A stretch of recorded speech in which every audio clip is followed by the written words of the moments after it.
Vamos falar sobre a saúde das unhas com a nossa dermatologista, a doutora Angélica. Bem-vinda ao Minuto Mamãe e Bebê. Obrigada pelo convite. É um prazer estar aqui falando sobre esse tema que eu gosto tanto. Quando a gente pensa aí na saúde das unhas, o que a gente precisa entender sobre esse tema? Então, poucos pacientes dão muita atenção para as unhas, né? Geralmente é uma parte um pouco esquecida. A gente cuida muito da pele, dos cabelos, mas as unhas a gente acaba deixando um pouquinho de lado.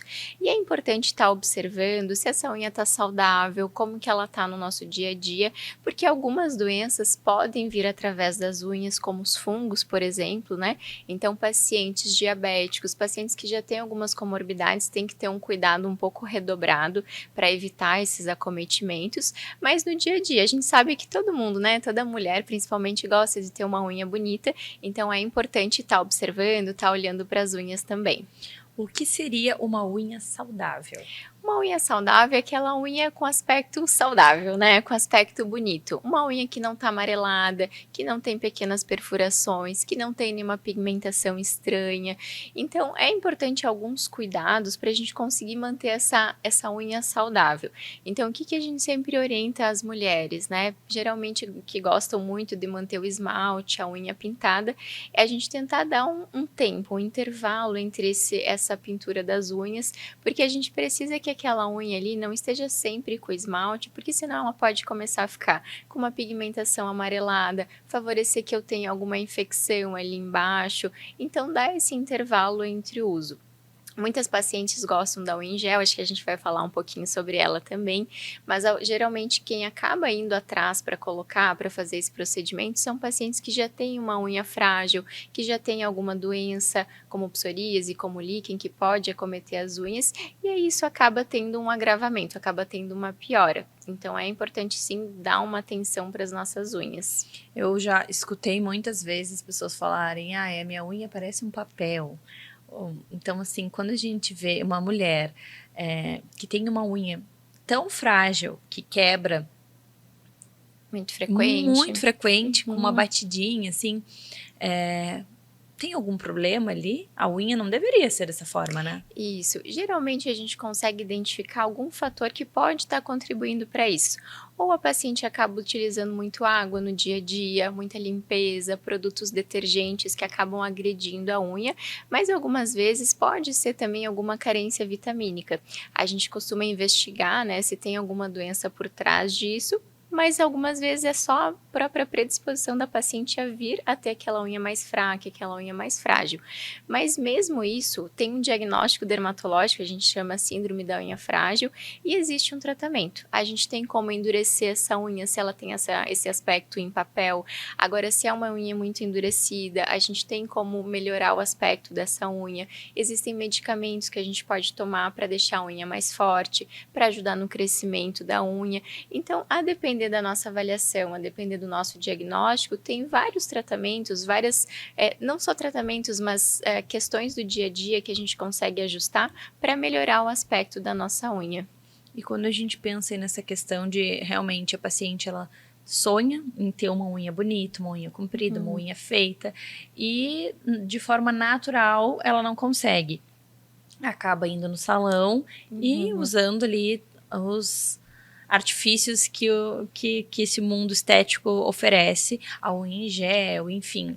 O que você tem a falar sobre essa situação, sobre esse universo para nós? Então, a questão da unha em gel, a gente sabe que hoje em dia é necessário ter um cuidado, porque até recentemente teve algumas substâncias que foram necessárias ser tiradas do mercado, então é importante a paciente avaliar, né, qual material está sendo usado. Outra questão que se levantou muito foi a questão dos aparelhos que são utilizados para secagem da unha, se eles poderiam ou não contribuir para o câncer de pele, e se observou que é uma exposição muito curta e que a longo prazo isso não traz um problema, mas o que a gente acaba orientando é que naquele momento que fique ali fazendo a secagem, que utilize um protetor solar no dorso da mão. Mas a principal questão é com a unha em si, com a placa ungueal, né? Então, se a paciente já tem uma unha frágil, o fato de fazer uma unha em gel, algum procedimento ali em cima, que vai precisar fazer uma abrasão para ser colocado, vai, querendo ou não, acabar enfraquecendo mais essa unha. Então, a paciente precisa ter consciência de que isso vai acabar acontecendo.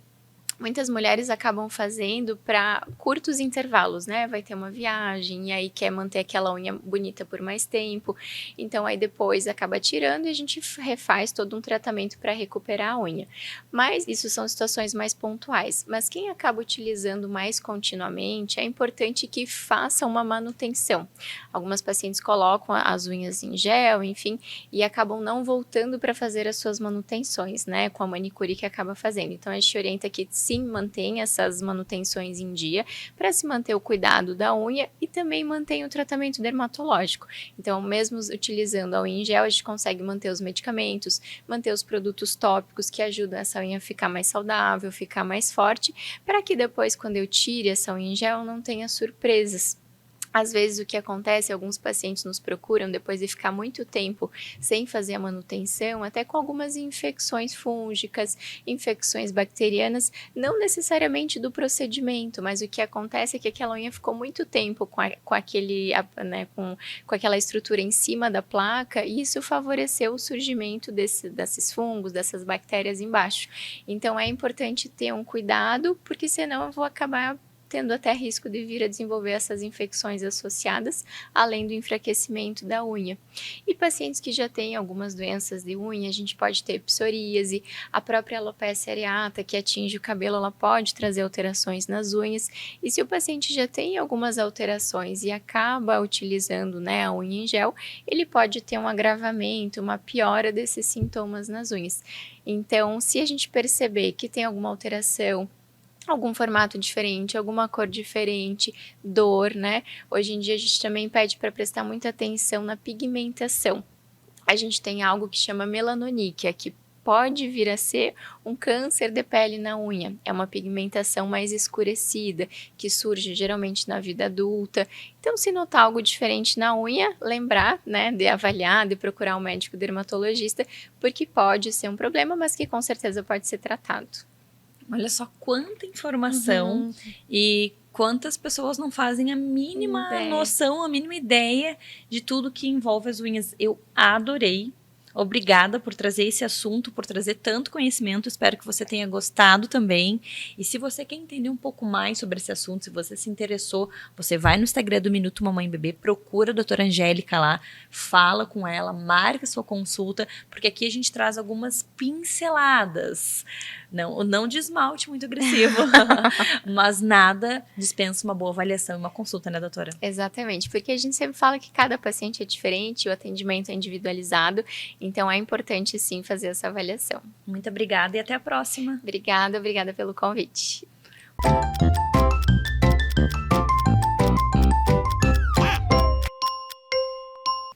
As novidades sobre o HPV. Quem vai trazer essas informações para nós é o Dr. Augusto, nosso ginecologista. Bem-vindo novamente ao Minuto Mamãe e Bebê. Muito obrigado. Muito bom te receber aqui para falar sobre esse assunto. Então, quando a gente pensa em HPV, novidades, o que temos de novo agora no ano de 2026? Bom, a principal novidade agora é que, desde o ano passado, o SUS incluiu no rastreamento do câncer de colo do útero a pesquisa do DNA do HPV, que é um exame mais completo e mais moderno do que o Papa Nicolau antigo, que é o que se fazia até recentemente aqui no Brasil. Então, com esse novo exame, a gente teve uma melhora na capacidade de identificação das pacientes com risco potencial de doença e a gente está conseguindo agora identificar até antes por conta disso. Então, tem bastante coisa nova, mudou muita coisa na forma com que se rastreia o câncer de colo do útero e muita gente ainda está por fora dessas novidades aí. Olha que interessante. E daí, quando a gente pensa nessa nova forma de rastreio, como que é feita? Toda paciente tem acesso ali no SUS, também pode fazer no particular, mas como que funciona? Então, o antigo Papa Nicolau, que é o que se fazia até agora recentemente, ele é universal, tanto no consultório particular quanto no SUS, todo mundo vinha fazendo. A pesquisa direta do DNA da HPV, que é esse exame mais moderno, ele não estava disponível no SUS. Mas, no consultório particular, a maioria dos pacientes já tinha acesso, os médicos que já utilizavam já fazem há bastante tempo, como é meu caso, mas foi a partir de 2025 que o SUS liberou esse exame novo. E por alguns motivos. né? É um exame, além de ser mais moderno, de identificar as alterações antes, ele tem a vantagem de ser espaçado. Ou seja, o Papa Nicolau, que você fazia a cada 3 anos, você pode substituir pela pesquisa do HPV direto, que daí é a cada 5, fazendo com que a paciente não tenha que se submeter a um exame desconfortável tantas vezes em menos tempo, além de ser um exame que ele vai ser muito mais preciso. Por quê? A pesquisa do Papa Nicolau é em células. Você olha no microscópio para ver se tem alguma célula com lesão causada pelo HPV. Enquanto que a pesquisa do DNA você vai identificar antes mesmo de você ter alterações celulares, quando você recém se contaminou, fazendo com que a gente identifique as pacientes com potencial risco muito mais cedo. Olha que interessante. É uma diferença grandiosa, pensando em tempo e tecnologia também, né? Porque a gente descobre muito antes do que a outra forma, né? E falando um pouquinho sobre os benefícios de ter acesso agora a esse tipo de exame, assim, o que é o HPV, que vírus é e o que ele pode causar, né? E como esse exame ele pode melhorar todo esse cenário.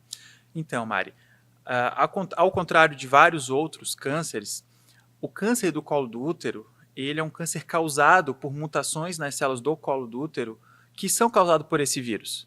É diferente de um câncer de pâncreas ou um câncer de, sei lá, de rim, que você vai ter ali uma mutação e que vai acontecer, vai surgir o câncer, né? O câncer do colo do útero, não. Ele é obrigatório a presença do vírus. E é um vírus que muita gente às vezes associa com promiscuidade ou por algum hábito ruim, mas na verdade hoje a gente sabe que não tem nada a ver com isso. Todo mundo que é sexualmente ativo vai ter contato com esse vírus até uma determinada idade. A imensa maioria das pessoas elimina o vírus naturalmente do organismo até os seus 25. A imensa maioria já nem vai estar mais com ele.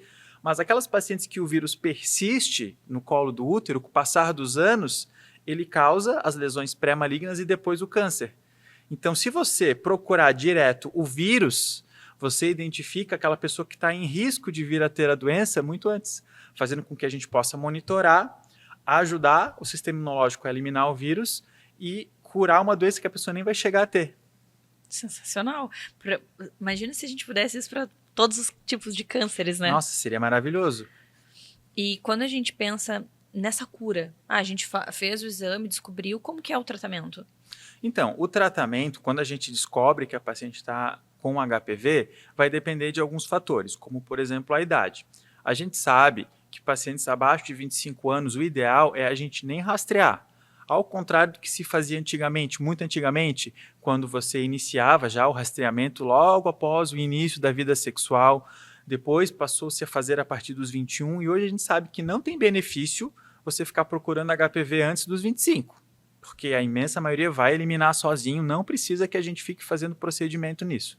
Mas, passou dos 25, o HPV está ali, se a gente percebe que ele está ali e confirma que está causando alguma lesão, daí o tratamento vai depender da vontade da paciente ou não de estar engravidando, qual que é o grau da lesão, porque tem lesões que são mais associadas a câncer, outros menos. Aquelas mais preocupantes, né, como é o caso do NIC3, o tratamento geralmente é feito com um pequeno procedimento ali no colo do útero, onde a gente remove a área acometida, né? Esse negócio de, descobri que estou com uma alteração no preventivo, quero tirar meu útero.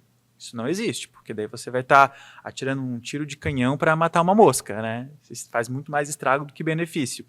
Mas é muito caso a caso, bem individualizado, né? E fazendo tudo direitinho, a taxa de sucesso é altíssima, ao ponto da pessoa nem sequer chegar perto de ter um câncer.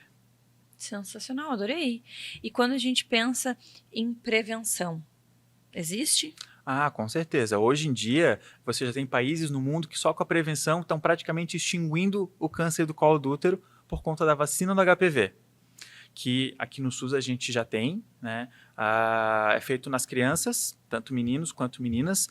Adultos ainda não é universal para todos, mas a gente sabe que mulheres que têm problemas de sistema imunológico, como portadoras de HIV ou usuárias de remédio para imunossupressão, por alguma doença, enfim, podem fazer a vacina contra o HPV nos postos de saúde até os 45 anos, e a gente sabe que está diminuindo muito o risco de você desenvolver câncer com essa doença. Imagina, uma vacina que reduz câncer.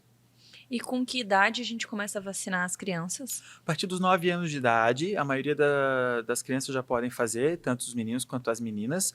Nas crianças você faz 2 doses, já é suficiente para ter a imunidade, e nos adultos são feitos 3 doses. Eu adorei. Obrigado por trazer todas essas informações para nós e até a próxima. Imagina, obrigado também.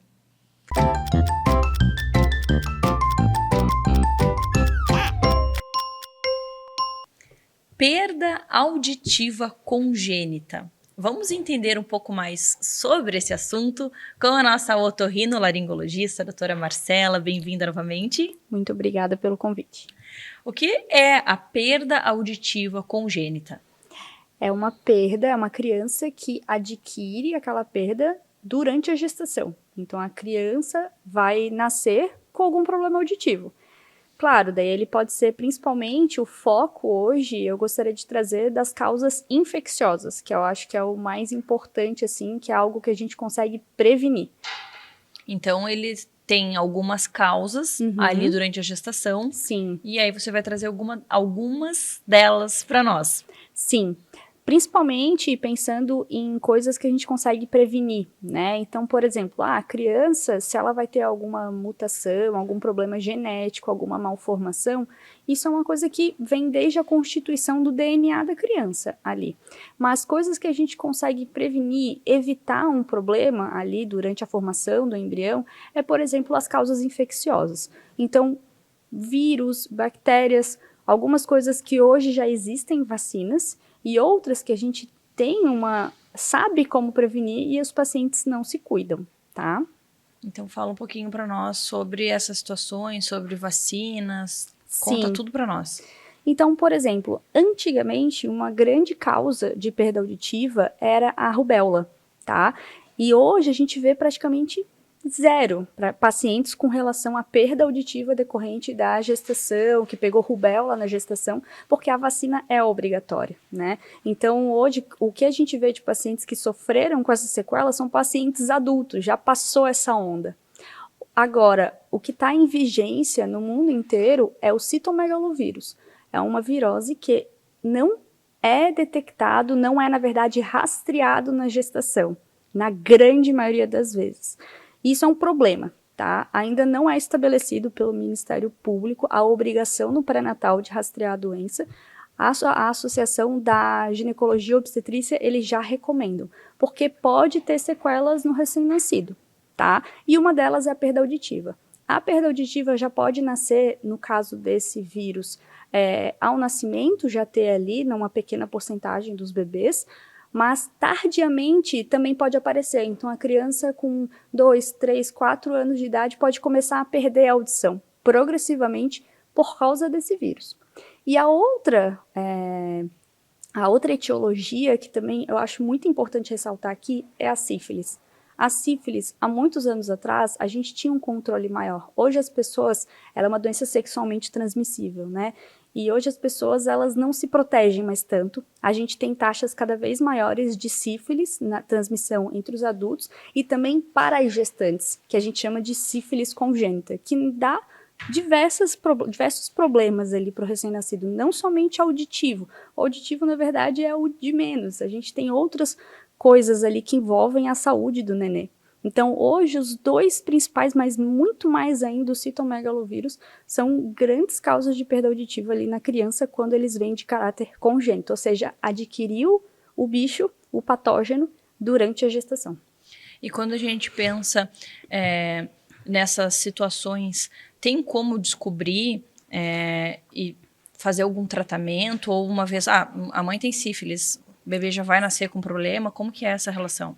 Por exemplo, na sífilis, a gente consegue detectar durante a gestação, existe protocolos de tratamento e quando o bebê nasce, se foi feito pré-natal, tudo direitinho, vai estar na caderneta da mãe, o bebê ele já é rastreado. Faz exame de sangue, às vezes coleta até líquor para ver se foi contaminado esse bebê e também se a gente vê positividade, trata e tem que ser seguido com o infectologista pediátrico. O citomegalovírus também, a gente pode, se for rastreado na gestação, a gente consegue ver a conversão da sorologia, rastrear esse neném no nascimento, investigar, entrar com medicações para evitar sequelas para esse nenê. Então, sim, um pré-natal adequado que faz essa detecção nos tempos certos, a gente consegue prevenir muitos malefícios para eles. Que interessante, porque a gente sempre fala sobre prevenção, a gente sempre fala sobre vacina, sobre cuidados, enfim. E a gente ter acesso a esse tipo de informação, porque, poxa, a gente pode evitar aí que o nosso filho nasça com problema auditivo. Isso é sério. Sim, isso é muito sério. E, às vezes, dependendo da etiologia, problema no coração, problema no olho. Então, um outro bicho é a toxoplasmose, que daí ele já pega mais ainda a parte do olho, da parte de desenvolvimento cerebral, e a gente consegue prevenir com lavagem de verduras de uma forma adequada, né? Com água sanitária, né? Não é aquela passagem na água da pia, né? As pessoas que têm preguiça, a gente sabe disso, as pessoas não fazem.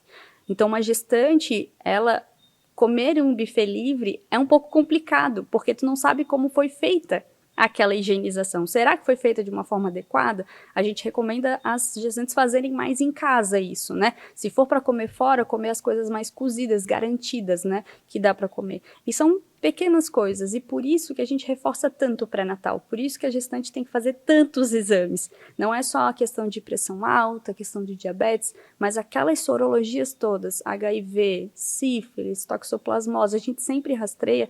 É para isso, porque a gente precisa ver se esse bebê ele tem risco de ter algum problema, alguma malformação, alguma afecção que pode se tornar crônico o resto da vida para ele. Eu amei. Quanta informação boa. Então, atenção aí, gestantes. A gente tendo informação, a gente pode cobrar, né? A gente pode estar em cima, a gente pode estar verificando tudo isso, porque Sim. é nosso direito. Né? E a gente ter essa responsabilidade, eu sempre falo que a época que eu mais me cuidei foi a época que eu estava grávida e amamentando. Então, assim, não quer te cuidar, cuida o bebezinho que está ali dentro de ti. São momentos críticos para o bebê. E que, mais uma vez, pode mudar todo o desfecho da vida de uma pessoa, né? Uhum. Que tá ali só sendo gerada. Então, assim, Sim. a gente tem que ter essa responsabilidade, esse cuidado. Então, te agradeço por trazer essas informações, esses Imagina. alertas tão importantes. E se você quer entender um pouco mais, está grávida ou, enfim, quer conversar com a doutora Marcela, entra no Instagram do Minuto Mamãe Bebê, procura a doutora Marcela lá no Instagram, agenda uma consulta, conversa, porque também pode ser algo interessante, né? De tirar todas essas dúvidas até durante a gestação. Sim, por exemplo, se for algum agente etiológico que eu veja que tem um risco de perda auditiva, eu vou fazer um rastreio. Eu vou investigar, fazer avaliações auditivas aprofundadas para a gente já detectar de uma forma precoce. E dependendo também de qual for, eu tenho que fazer um acompanhamento a longo prazo. Porque dependendo, pode só surgir lá na pequena infância, quando está na idade escolar. Então, dependendo do agente etiológico, existem condutas diferentes. Muito obrigada por tanta Imagina. informação e até a próxima. Até mais.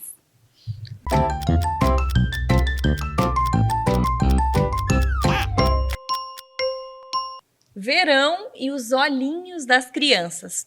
O que a gente precisa saber sobre esse assunto? Doutora Jaque, bem-vinda. Obrigada, é um prazer estar aqui novamente. Pensando nessa época do ano, verão, piscina, praia, sol, o que as mamães precisam ficar aí alertas em relação aos olhinhos dos pequenos? Então, primeiramente, né, já que é verão, uma recomendação muito importante é o uso dos óculos escuros, óculos de sol para as crianças a partir dos 6 meses de idade. Então a gente pensa assim, é muito novinho. Não, 6 meses já pode usar o óculos e deve usar. Por que tem que usar o óculos, doutora? Porque da mesma forma que a nossa pele precisa proteção, os olhos também precisam, né? Então, a partir dos 6 meses já é recomendado que tenha essa proteção contra os raios UV. Então, os óculos escuros a partir dos 6 meses são muito bem-vindos. Perfeito. Pensando praia, muitas vezes entra aquela areinha. O que fazer? Então, primeira coisa é pedir para a criança não esfregar os olhos, pois se tem areia nos olhos e ela esfregar, o que pode acontecer? Fazer uma abrasão na córnea, e isso gera muita dor, pois machuca, então ela vai piscar, ela vai sentir dor. Então, a primeira coisa quando cai alguma coisa estranha nos olhos é lavar. Eu sempre oriento os pais, né? A gente sempre orienta com acidentes oculares domésticos também, com produtos químicos, sempre a limpeza com água, se tiver uma torneira, alguma coisa, já lavar. Se os pais perceberem que não é uma quantidade muito grande de alguma substância estranha que caia nos olhos e eles tiverem algum colírio lubrificante, né, colírio apropriado para uso ocular, pode-se usar o colírio também, e também a gente pode fazer uso do soro fisiológico nesses casos pontuais. Lembrando que a gente não pode usar o soro fisiológico para a limpeza diária e corriqueira dos olhos, pois ele tem cloreto, e isso pode alterar ali a flora bacteriana da própria pele, causar descamação, ressecamento e piorar alguns quadros de alergia e afetar o funcionamento das glândulas que produzem a nossa lágrima. Mas, nesses casos de acidente, o soro pode ser usado sim para a limpeza ali naquele primeiro momento. Entendi. Nessa época do ano, verão, as crianças também vão muito para a piscina, né, doutora? Então, assim, quais alertas para essa época? Porque eu vejo as crianças com o olhinho vermelho, enfim, o que a gente pode ter de medida protetiva? Porque acredito que o cloro deve ser bem agressivo e até o sal do mar. Sabe que é uma pergunta bem comum dos próprios pacientinhos, a partir dos 6, 7 anos, eles me perguntam, doutora, eu posso mergulhar de olho aberto? E eu sempre respondo, não pode, porque justamente o cloro é um produto químico, o cloro ele produz muitas alergias, né? Ele provoca muitas alergias, inclusive quando muitas crianças tomam banho de chuveiro mesmo, né? Que a água também tem cloro, então elas ficam com os olhos mais irritados, mais vermelhos. Eu sempre oriento para os meus pacientes, né, que fazem natação ou que tomam muito banho de piscina, é sempre ter um colírio lubrificante. Eu acabo prescrevendo durante as consultas, de preferência um colírio lubrificante sem conservantes, que a gente pode usar com mais segurança nas crianças, que é uma forma de eles saírem da água, a mãe já pinga o colírio ali já para tirar aquele excesso de cloro que possa ter ficado acumulado ali, já para não causar irritações. Olha que interessante. E assim como o uso do óculos solar é importante, eu penso que eu vejo muitas crianças na natação, todo mundo de óculos, mas quando vai para a piscina, para um parque aquático, acho que também pode levar o óculos para poder abrir o olho e não ter contato, porque eles gostam de nadar e olhar, né? Se eles têm essa intenção de mergulhar com os olhos abertos e até no próprio mar, né, que é a água salgada desidrata também, então sim, é uma boa opção também, né? Não é uma coisa obrigatória, se eles não vão ficar mergulhando, mas se eles querem mergulhar de olho aberto, os óculos de proteção são uma opção bem válida. Doutora, e sobre secreção nos olhinhos, aumenta nessa época do ano, diminui? Como que é essa relação entre a secreção nos olhos e fases do ano, temperatura? Então, geralmente as conjuntivites, né, elas podem acontecer durante todo o ano, né? A gente está vivendo um surto de conjuntivite viral, é um quadro que está bem recorrente, semanalmente. Eu sempre falo que alguma alteração de algum vírus deve ter acontecido, pois antes a gente não atendia tantos casos com tanta frequência. Então, secreção nos olhos é um sinal de alerta. Sempre que tiver secreção nos olhos, tem que consultar. Porque eu sempre falo, Mari, olho vermelho e secreção pode ter mais de 20 causas diferentes. Então, a gente não consegue fechar um diagnóstico só em saber que o olho está vermelho e que tem secreção. Essa criança, ela precisa ser examinada, nós precisamos ver quais alterações tem ali naquela conjuntiva, se tem alguma alteração na córnea, principalmente, pois tem doenças que são mais agressivas, bactérias que são mais agressivas, então a gente precisa fazer essa diferenciação.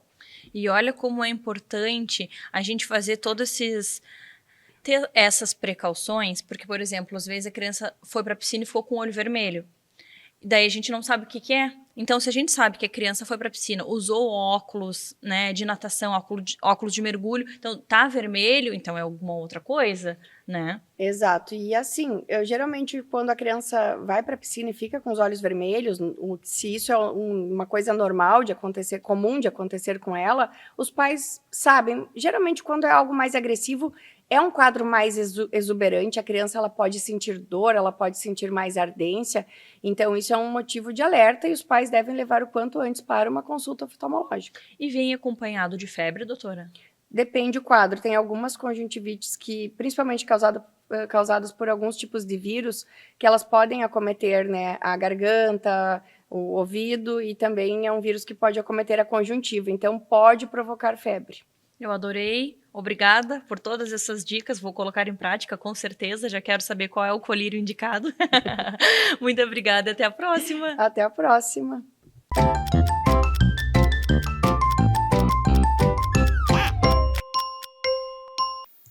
Vamos conhecer um pouco mais sobre a Clínica Vita, entender um pouquinho do que eles fazem lá, conhecer um pouco de cada profissional que atende? Gladys, bem-vinda novamente. Obrigada, é um prazer estar aqui novamente com você. Muito bom te receber para falar um pouquinho sobre essa sua paixão que é a Clínica Vita, né? É uma paixão muito grande, assim, eu gosto muito do que eu faço, principalmente lidar com pessoas, né? Eu acho muito importante, eu sempre gostei. Hoje, a clínica, ela tem alguns profissionais que eu acho importantíssimos para a vida das pessoas. Além da parte psicológica, a gente também tem os profissionais que são voltados para te manter bem, como o nutrólogo, né, que ele é formado em clínico geral e especializou em nutrólogo. Por que eu preciso de um nutrólogo? Porque ele vai te mostrar, muitas vezes tu tá acima do peso, muitas vezes tu não estás conseguindo lidar com a comida, ou não estás conseguindo comer, ou não sabe o que é realmente se alimentar direito. Isso é muito importante. Às vezes o corpo da gente precisa de vitaminas e a gente não está entendendo por que ele não está respondendo muitas coisas. Mas, Gladys, por que, né, tudo isso hoje em dia, né, que as pessoas se preocupam muito em cuidar, né, da autoestima? Porque é muito importante, para te ter uma autoestima boa, tu vai conseguir trabalhar bem, tu vai conseguir ser uma mãe presente, tu vai conseguir ser uma esposa presente, tu vai conseguir estar na sociedade presente. Não é ser uma magra ou uma, né, toda bomba. Não, tu tem que estar bem contigo. A gente tem que estar bem com a nossa mente, com o nosso corpo e com a gente, né? A gente tem que olhar no espelho e se gostar. Então isso que é estar ali dentro da Clínica Vita, com ótimos profissionais, te mostrando como que tu vai fazer isso com o teu bem-estar. E aí nós temos o clínico geral, né? Também que ele cuida um pouco da saúde do homem. Por quê? Porque os homens, eles custam a conversar sobre isso. Eles custam a se abrir. Eles ficam sempre trancados em falar, né, sobre a saúde até sexual deles, que é muito importante isso, tanto para eles quanto para o parceiro deles. Então, é muito importante isso no dia a dia. Psiquiatra. Por que a gente tem uma psiquiatra tão voltada lá dentro? Porque às vezes a gente não consegue lidar com o dia a dia, lidar com as informações que está vindo muito rápido, né? Hoje a gente trabalha muito rápido com tudo. Então, a gente tem esse celular que o WhatsApp a gente tem que responder, parece que se a gente não responde no momento certo, a gente vai ficar devendo alguma coisa para alguém. Então, o psiquiatra, ele te dá maneiras de tu lidar com isso do dia a dia, e é muito importante, né? A gente tem dentro da clínica também uma otorrina, né, que ela é voltada muito para a área tanto infantil quanto adulta. Ela já é de anos, ela veio de Porto Alegre para cá, está trabalhando com a gente, é uma profissional muito exemplar. Além dela, nós temos nutricionista também, fora o nutrólogo, nós temos nutricionista, nós temos infecto lá dentro também, e nós temos a neuropediatra que, no momento, ela está um pouco afastada, né? Mas ela sempre está ali nos dando suporte. Temos a neuropsicóloga, né? E temos também, eu esqueci de uma profissional, neuropsicopedagoga, que é outra também voltada, que ela trabalha junto com a Michele, num projeto que a gente até está fazendo, né? Esse projeto, ele vai o quê? As duas vão trabalhar junto para ajudar os pacientes, tanto o paciente criança, quanto adolescente e quanto idoso, né? Gladys, mas às vezes fica caro ter todos esses profissionais. Hoje a clínica ela faz pacotes onde te facilita para te estar dentro desses profissionais, tá? Hoje também a gente lida muito com emagrecimentos, né? Muitos métodos de emagrecimento. Hoje a clínica também vai vir um projeto aí, que a gente está fazendo esse projeto com uma farmácia de manipulação, onde a gente vai ter um kit para apresentar para esses pacientes dentro da própria clínica, para facilitar a vida deles, para não estar aquela coisa, eu tenho que ir em tal lugar, eu tenho que ir em outro lugar. Não, ele ali dentro da clínica ele vai ter todos esses suportes. Que interessante. De novo, eu bato na tecla de que o multidisciplinar, ele vem para realmente nos mostrar o caminho, porque nunca a gente precisa só de um profissional, de Não. uma ajuda. A gente é formado por vários sentimentos, o corpo, a mente, então cada profissional trabalha em uma parte. Então, ter um psicólogo, ter nutricionista, um educador físico, enfim, isso tudo faz parte de um combo aí da saúde. E lá na clínica tu tens muitos profissionais que ajudam justamente nisso, levar qualidade de vida para as pessoas. Isso. E quando eu falo isso com tanta certeza do que eu estou falando, porque eu já vi nessa mudança. Eu fui a mudança, né? Então, hoje eu tenho uma academia onde eu vejo muita gente mudando a sua autoestima. Quando você está bem, você consegue estar bem. Eu não preciso estar magra, eu não preciso estar musculosa. Não, eu tenho que estar bem comigo. Quando eu estou bem comigo, eu fico bem com tudo. Tudo começa a ir de uma forma mais tranquila, né? Mas eu não gosto de ir num psicólogo, num psiquiatra. Gente, hoje fazer terapia é saúde.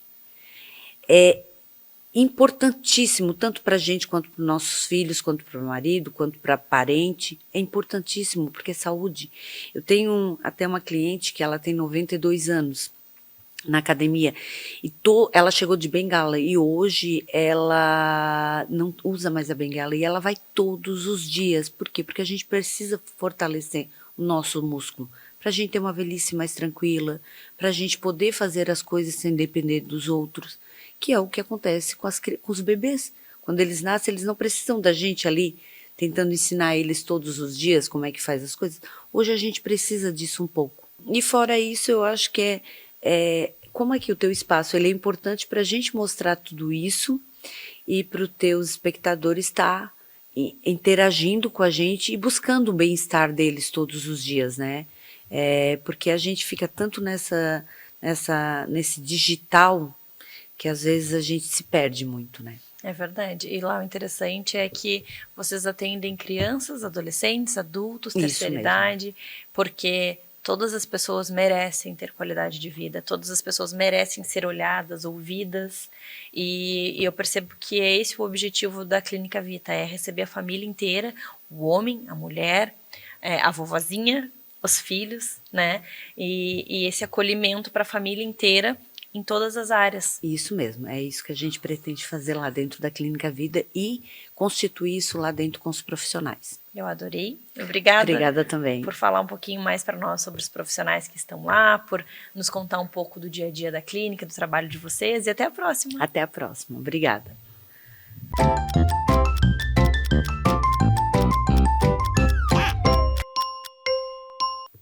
Você gosta de ler? Aquela leitura para mãe, para profissionais da área da saúde.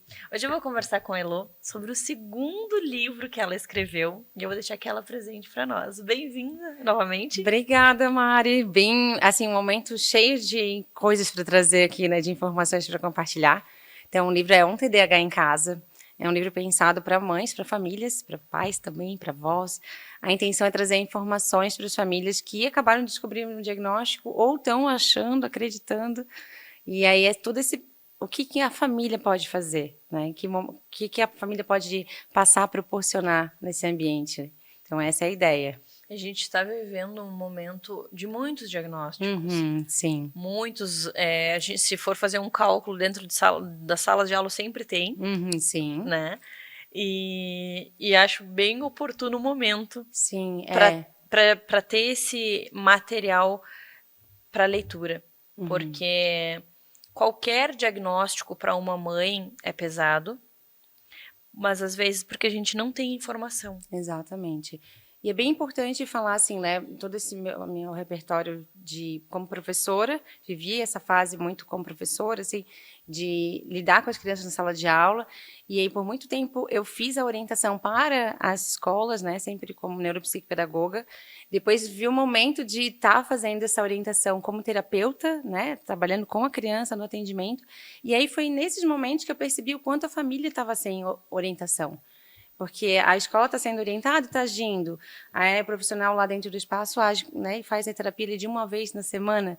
E aí eu comecei a entender, Mari, que 15 minutos, 20 minutos diários de quando a família é orientada tem muito resultado. Porque a gente consegue ter essa frequência. E aí são as atitudes simples no dia a dia que trazem muito resultado para a criança, de ganhos mesmo, de né, habilidades que ela precisa estar desenvolvendo. Então, coisas ligadas à execução de tarefas. O foco do livro é esse, assim, de quais jogos que pode brincar, quais atividades que pode estar fazendo no dia a dia, que mudança no ambiente que pode fazer, né? Coisas que a família precisa entender que ela precisa oferecer um pouquinho mais. E aí, o que mais é esse que ela precisa oferecer?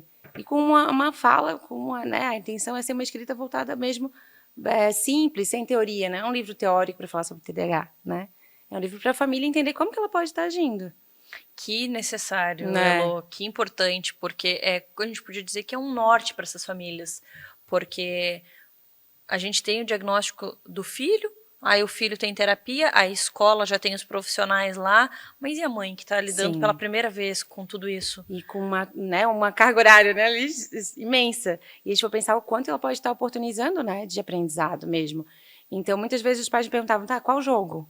E aí eu ficava assim, gente, olha só como está faltando informação, né? Porque tem muitas possibilidades de fazer com que esse ambiente esteja enriquecido, né? Então, enriquecer esse ambiente, e assim, o ganho é muito grande, porque a gente percebe que a família está disposta, muitas vezes. Claro que tem as famílias que não vão, que assim, na terapia está ok, né? Está resolvido. Mas quando a família entende que alguma coisa ela pode estar mudando dentro do ambiente, criando dentro do quarto da criança um ambiente para ele, né, se regular, por exemplo, que às vezes está muito agitado, começar a entender comportamentos. Então, o livro fala muito sobre isso, como que eu posso analisar algum comportamento, já entender o que está acontecendo e agir, né? Então, a família ela pode ser essa ponte entre o que a criança dá conta e o que o mundo exige. E a família faz muito esse contraponto, assim, o mundo está exigindo muito do meu filho, eu sei que ele não está conseguindo, então eu preciso dizer para esse mundo, para essa professora, para quem está ali, olha, meu filho não consegue isso que está pedindo dele, eu sei que ele não está dando conta, não é por birra, não é por mau comportamento, mas é que eu sei. Então, a família precisa ter essa informação para conseguir equilibrar, e às vezes até trabalhar para essa criança dar conta, né? Então, ela vai treinando mesmo. A sociedade cobra da família um posicionamento. E a família que ela não tem conhecimento, ela acaba indo numa onda que não deveria ir, que faz o oposto do que ajudaria. Exatamente. Prejudica ainda mais o desenvolvimento da criança pela família não ter conhecimento. Então, por isso que a gente volta naquela tecla. A família que tem conhecimento, ela tem uma arma, né? Exatamente. Ela sabe para onde ela está indo. Exatamente. E ela não espera da criança algo que ela não consegue oferecer, porque ela já sabe que aquilo é muito, né? Então, muitas vezes, o que a gente precisa é justamente dessa informação mesmo para poder trabalhar o contexto todo da criança. Ela precisa ter a informação de como que ela pode agir dentro de casa, como que ela pode orientar a escola, que muitas vezes é o pai, a mãe ali, que vai orientar até a professora. Olha, comigo funciona assim. Né? E aí a professora, opa, porque é a singularidade daquela criança, né? Então, olha só, trouxesse uma resposta que está funcionando na sala. E aí, por isso que tem muitas estratégias de como, até as frases, Mari. Que frase que eu posso usar? Porque muitas vezes a gente fala assim, de novo, filho. Ai, de novo, poxa vida, eu já te expliquei quantas vezes. Isso não vai resolver, entende? A gente precisa ter esse lugar de quem orienta. Tá, vamos lá, como que eu posso te ajudar? O que está faltando agora? As perguntas certas, elas ajudam a criança a se ligar e conseguir agir. E muitas vezes a gente chama isso de mediação cognitiva, né? Eu fazer a mediação para que a criança raciocine e ela encontre a resposta. Então, tem várias coisas que pode fazer ali na rotina familiar que ajuda muito, né? E aí, às vezes, a criança até... Algumas características que são bem típicas do TDAH, a gente não consegue observar tanto. Por quê? Porque a criança está claro, tá bem trabalhada, vamos dizer assim, né? Então é bem interessante isso, né? Eu vou pegar aqui o meu bloquinho de notas Vamos lá. e vou anotar aqui algumas frases. As frases ajudam muito, as frases são bem potentes, É sério, assim. porque a gente às vezes fala algo que só prejudica. É. E aí, quando a criança já sabe das suas dificuldades, reconhece, muitas vezes isso diminui essa até autonomia. Ai, não vou fazer porque eu sei que eu não vou conseguir, né? Então a gente está falando de autoestima, de segurança, né? Entender que esse adulto está ali disposto a ajudar. Então a família, quando ela está informada, ela está disposta a ajudar, porque ela sabe mais ou menos como. Ou pelo menos é como se fosse sabe, eu penso assim, quando a gente vai numa aula de várias receitas, né? Eu tenho várias receitas, não necessariamente eu vou usar aquelas receitinhas ali, mas eu tenho um repertório muito maior para cozinhar, né? Então, é essa a ideia, o livro trazer um repertório maior para essa família que está precisando de ideias, está precisando de alimento, né? Que legal, Elô, que importante. É, bem... Esse livro incrível, tenho certeza que vai ajudar muitas famílias, Amém, vai dar essa será. força aí para as famílias que eu acho tão necessário na educação. Parabéns. Obrigada. É sempre Eu muito quero bom ele aqui. também. Sim, estará. Logo estarei Na estará próxima aqui. gravação eu quero ele aqui pra gente mostrar, Isso. mas você pode acompanhar todo esse processo lá no Instagram da Elô, né, Elô? Sim. Que tu tá compartilhando também um pouco, né, do que É tá tão acontecendo. bom porque as pessoas vendo essa criação, né? Tá surgindo é como uma gestação ali, né? Então vamos acompanhar essa gestação junto. Sensacional, adorei. Obrigada por compartilhar conosco. Obrigada, sempre bom estar aqui. Até a próxima. É.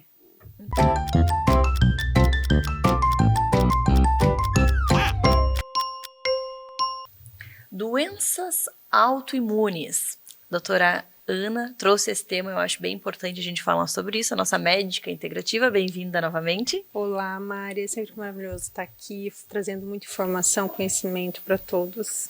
Muito bom te receber. E aí você trouxe esse assunto que eu achei bem importante a gente falar. Então, pensando aí nas doenças autoimunes, a gente sabe que acomete principalmente as mulheres. Exatamente. Né? Então, fala um pouquinho para nós sobre o que você preparou para hoje. Claro, então, é um assunto que eu me comovo muito porque eu desenvolvi uma doença autoimune com 19 anos de idade. E ali começou o meu processo de autocura, né? Eu falo assim, que foram vários momentos de altos e baixos, e a doença autoimune, ela tem isso, né? Ela tem esse perfil. Cada período é algo novo, digamos assim. O metabolismo vai se moldando, se remodelando. E entender que a doença autoimune, principalmente nas mulheres, está muito relacionado ao contexto social, vai muito além do físico, muito além da genética. Tá muito relacionado aos hábitos, a contextos emocionais. Isso foi uma virada de chave para mim. E que me ajudou também a entrar em remissão no meu processo de controle da doença autoimune, né? O lúpus, ele tem várias facetas. E quando eu entendi isso, através de muito estudo, muita prática, né, muitos altos e baixos, hoje eu consigo trazer mais clareza no acompanhamento com o paciente que desenvolve doença autoimune. Trabalhar um paciente com doença autoimune de uma forma que a gente integra esse ser humano traz muito resultado. A pessoa para de ter fadiga, para de ter cansaço mental, físico, sintomas de dores articulares, que é um dos mais comuns. A doença autoimune é um confronto do próprio corpo com o corpo. E aí, quando a gente consegue compreender o contexto dessa vida, trabalhando de forma precisa em cada etapa, tanto processo inflamatório metabólico, crenças, questão sociais, tudo isso vai trazendo alívio e a doença vai entrando em remissão. Principalmente contexto alimentar, né? E por que será que tem tanto mais em mulheres? Já parou para pensar? Tem algumas causas, né, que a gente pode citar aqui, principalmente oscilação hormonal, né, ao longo da vida, a questão de exposição a xenotóxicos, né, a agentes que tem, por exemplo, na maquiagem, né, num produto de cabelo, num esmalte, né, algo simples do dia a dia, mas que pode ser um agente agressor e começar ali um processo de autoimunidade. além também dos fatores emocionais, né, multitarefas, uma sobrecarga silenciosa emocional, um processo inflamatório silencioso também. Então, a gente podemos dizer que nós estamos mais expostas, né, a desenvolver doença autoimune por vários fatores, tanto físico quanto emocional. E é interessante porque você compartilha conosco que você tem esse diagnóstico e que você aplica no seu corpo, no seu dia a dia, tudo que você passa para o seu paciente. Exatamente. Então, isso é algo bem interessante porque a gente vê os resultados, né, no outro, assim. Então, a gente vê a verdade, a gente vê como é possível e como faz sentido, sim, essa qualidade de vida, essa mudança de hábitos traz saúde realmente. Não, sem dúvidas. Tem ali tratamentos, né, de medicamentoso de primeira linha, que eu usei por muitos anos, sendo necessário, e a gente pode associar a isso um estilo de vida, né? É o todo, é o ser humano por inteiro. Não dá para só deixar uma medicação e falar que essa pílula mágica vai resolver sua vida. Isso é uma grande mentira. A gente precisa trabalhar tanto na causa dessa patologia. Por exemplo, eu tenho lúpus e um outro paciente tem lúpus. As causas são completamente diferentes. E a gente pode provar isso principalmente com exames específicos, né? Tanto a parte física quanto a parte emocional é totalmente diferente. É um ser humano que vai ser ali acompanhado e avaliado as necessidades específicas para que essa doença entre em remissão. Esse é o objetivo, né? Então, acompanhar de forma integral uma mulher com doença autoimune é trazer a consciência de que essa doença não domina a vida dela. Na verdade, você pode utilizar essa doença como feedback. O que eu posso fazer, né, para parar de ter esse sintoma? Então, o que eu posso fazer para melhorar a minha autoimagem, a minha autopercepção de mundo? Porque a doença autoimune ela vem muito para restaurar a nossa essência. É uma loucura falar isso, né? Mas foi o que aconteceu comigo. Hoje eu vejo, tá, a doença autoimune dessa forma, como uma oportunidade de renascer, de aprender com ela. E o meu corpo, ele fala comigo o tempo todo. E então, cada vez eu fico mais atenta ao que eu posso fazer para ter uma vida com mais qualidade, ambientes que eu preciso me distanciar, pessoas que eu preciso me distanciar, preocupações que eu preciso redirecionar, medicações que às vezes eu vou precisar usar, porque para aquele momento é necessário, entende? Exames específicos para aquele momento, para direcionar melhor o quadro. Então, a doença autoimune, ela é cheia de altos e baixos. É um terreno vasto, mas que quando a gente começa a acompanhar, a ver evolução, a compreender as causas, né, cada paciente vai evoluir de uma forma muito saudável, muito digna, né? Eu vejo dessa forma, porque é muito fácil, eu ouvi isso. Eu ouvi, olha, você tem uma doença que não tem cura e você vai ter que tomar remédio para o resto da sua vida. Isso para mim me deixou sem chão. Então hoje eu vivo e trago oportunidades de mudar essa realidade, de que é possível evoluir, de que é possível remodelar esse corpo. A gente só precisa compreender as causas.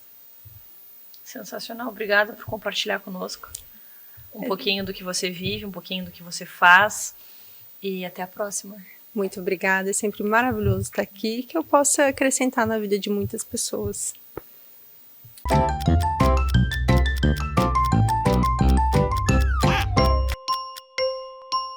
O que realmente acontece em uma sessão de terapia? Você já fez? Você sabe? Hoje eu vou conversar com a Natasha, que é especialista nesse assunto. Bem-vinda novamente. Obrigada, é uma alegria estar aqui com vocês novamente. Para falar sobre terapia. Sim, então, terapia. O que realmente acontece? Esse mistério que as pessoas têm Isso. medo. Realmente envolve muito mistério, né? O que tem ali na terapia, por ser um local que geralmente a gente vai sozinho, acontece de forma individual. E por causa desse mistério, né, e esse receio, muitas pessoas acabam adiando a ida à terapia.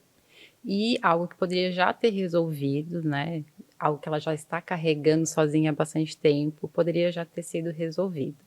É verdade, eu vejo isso muito das pessoas terem esse receio, o que será que acontece, e adiarem algo que é tão importante, adiarem qualidade de vida, adiarem paz, adiarem entendimento, porque no fundo o que acontece numa terapia é isso, né? É clareza. Sim, eu gosto de imaginar a terapia como uma casa. Todos nós temos essa casa interna, nós fomos construindo essa casa com o passar do tempo. Essa casa tem alguns cômodos, tem quarto, né? A gente pode imaginar como a nossa casa mesmo. E a gente vai montando a mobília dessa casa, a decoração, conforme a nossa vida vai passando, conforme as pessoas passam pela nossa casa interna. E todos nós temos aquele quartinho da bagunça.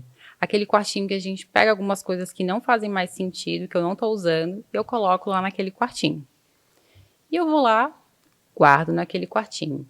Em determinado momento, aquele quartinho, eu vou lá, vou acender a luz para guardar mais alguma coisa, e eu vejo que aquele quartinho já não tem mais luz.